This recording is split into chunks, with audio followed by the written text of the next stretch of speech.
So last year, there were a lot of people who were disappointed to know that the iPad mini didn't feature a Retina display, but with the second generation model, they've kind of cleared that, obviously, with the inclusion of that Retina display. Beyond the display, the iPad mini this year is treated with all the upgrades we'd expect to find. So it has beefier hardware specs, a nice premium construction, and an updated iOS 7 experience. Well, there's nothing really new with the design of the iPad mini with Retina display. It employs the same distinctive design as its last year's model, so it still has a nice premium finish to it. Now, the design isn't new here just because it still employs the same iconic design as before, and seeing it has a larger panel, 7.9 inches, it's a lot wider than those 7-inch tablets out there, so you might have to stretch your hand just a little bit. But the nice thing about the iPad mini second generation is just that it still has all the quality elements that we like in a very compact tablet. It's streamlined thin, it has a good weight and feel in the hand, and on top of that, it just has a premium element with that brushed aluminum casing. Of course, there are going to be a lot of people happy this time around that the iPad mini features a Retina display. So higher resolution screen, still same 7.9 inches. The resolution jumps at 2040 by 1536, giving it a pixel density count of 324 pixels per inch. A lot of sharpness to it, of course, and it's still an IPS LCD panel.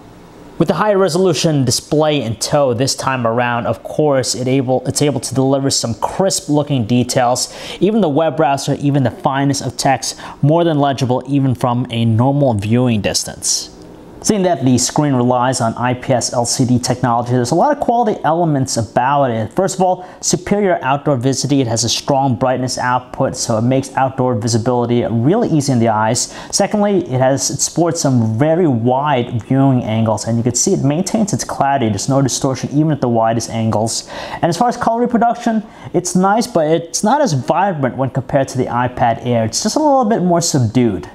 It's a year late, no doubt, but we're happy nevertheless to know that the iPad mini this year sports a higher resolution Retina display, something we wanted with the original model, but hey, it's here, so we can't complain about it. Sorry folks, there isn't a biometric Touch ID fingerprint sensor here, so it's just your typical home button, recessed, but still has a nice responsive feel when it's pressed down. Above the display, there is a light sensor and a front-facing 1.2 megapixel camera. Taking a peek around its edges, on the right side we have its separated volume controls and the mute switch. Up top we have the distinguishable and raised power button, one of the microphones, and you also have 3.5mm headset jack. And finally, along the bottom edge we have those dots which consist of its dual speakers, and you have the Lightning docking port for charging and data connectivity. And finally, in the rear, we have its 5-megapixel autofocus camera, which features an f2.4 aperture lens, a backside illuminated sensor, digital image stabilization, and 1080p video recording. In terms of storage options, the iPad mini with Retina display is available in either 16, 32, 64, or 128GB versions, and it starts out at $400, with each model going up $100. Okay, so the iPad mini with Retina display is running iOS 7, so if you're using an iOS device right now, this should be a very familiar one. Nothing really different about it, but regardless of that, it's just nice that we have that updated experience over last year's offering. Now, I'm not going to go into great detail about what's new here with the iOS 7 experience, just again because it's the same thing we find on other recent devices out there, but it still lays claim to having a very simplified experience. You could tell here with the home screen with its typical grid-like view, but it does get treated to some really nice visual changes, a lot of translucency, new font, and a flatter overall design. Notifications are handled in the same manner. Just swipe down from the top bezel, we gain access to the notification center. This is where it aggregates all notifications, and the cool thing, it has that nice translucency effect with it.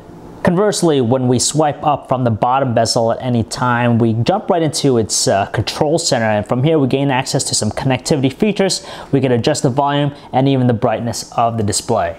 Being an iPad, the experience again retains the same gestures from before. So for example, if you want to close down or minimize an application, we can just use the 5-finger pinch gesture. Automatically will minimize it. We have also the swipe method where we can jump between open applications very quickly. So we could just swipe left or right, and from here we could gain access to all the different open applications. And if we want to see all of them simultaneously, we can just swipe up, and from here we get the windows here, so we can jump into any of them at any time. And they're all just very useful and practical. Overall, the iOS 7 experience here with the iPad mini Retina display is a very refreshing one over last year's model. Of course, the visual changes are all appreciated, but at the same time, it still adheres to having a very simplified experience, which is the thing we come to expect out of iOS in general.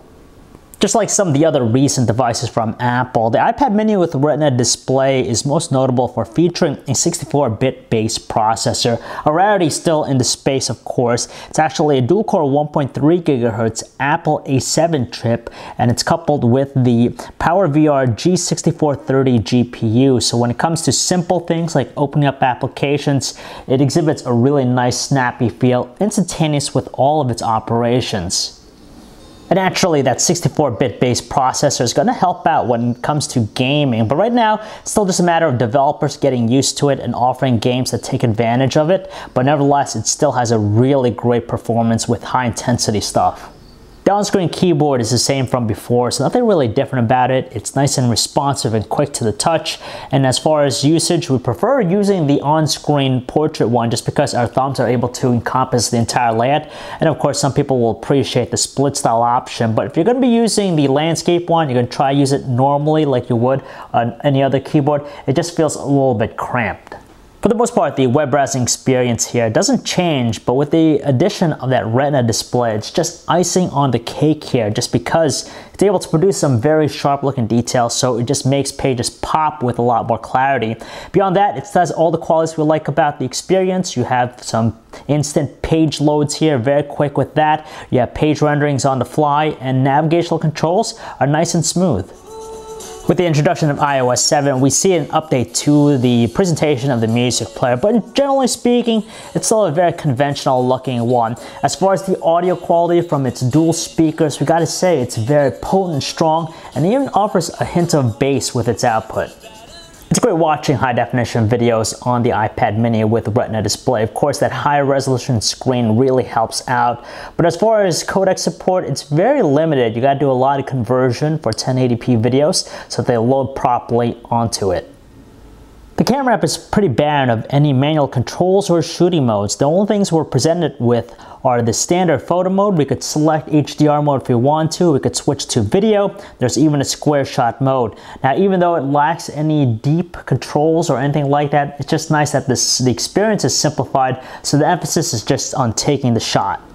Luckily, its 5-megapixel camera is really good for a tablet, so if you're inclined to use it, then you're going to be pleased by what you see. Now, there's just a good fine balance with outdoor shots. You get some nice details in the shots. Colors, depending on how you capture them, it either could come out a little bit saturated, or sometimes it has a very natural stance.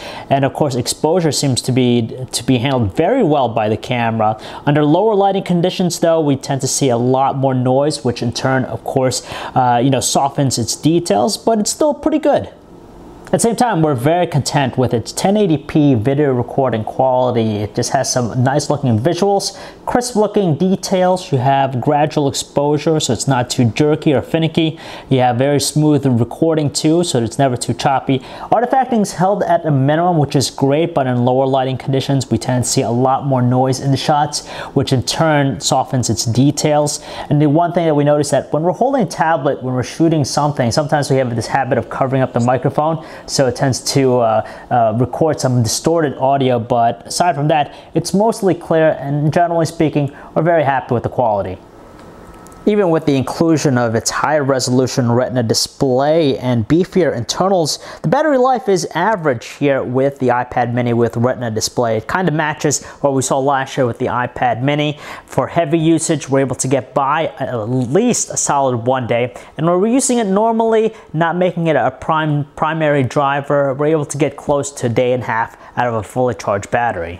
Now, this is what the first generation iPad mini should have been from the start, but regardless of that, we're finally happy that the Retina display is on board with it.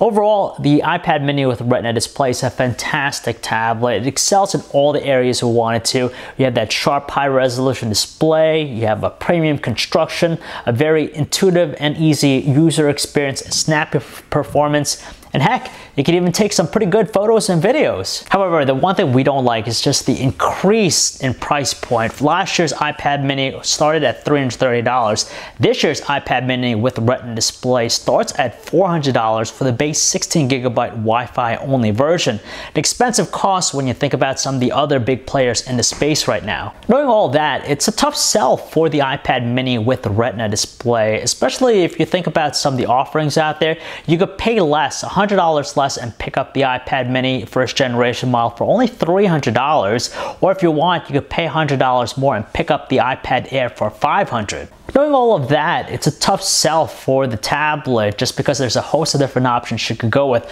Unless you want the latest and greatest and you want that smaller form factor of what it has to offer, then you might want to think about some of the other options out there. So if you guys want to learn more about the iPad mini with Retina display, you could check out our website, phonearena.com. It's John V. Thanks for watching.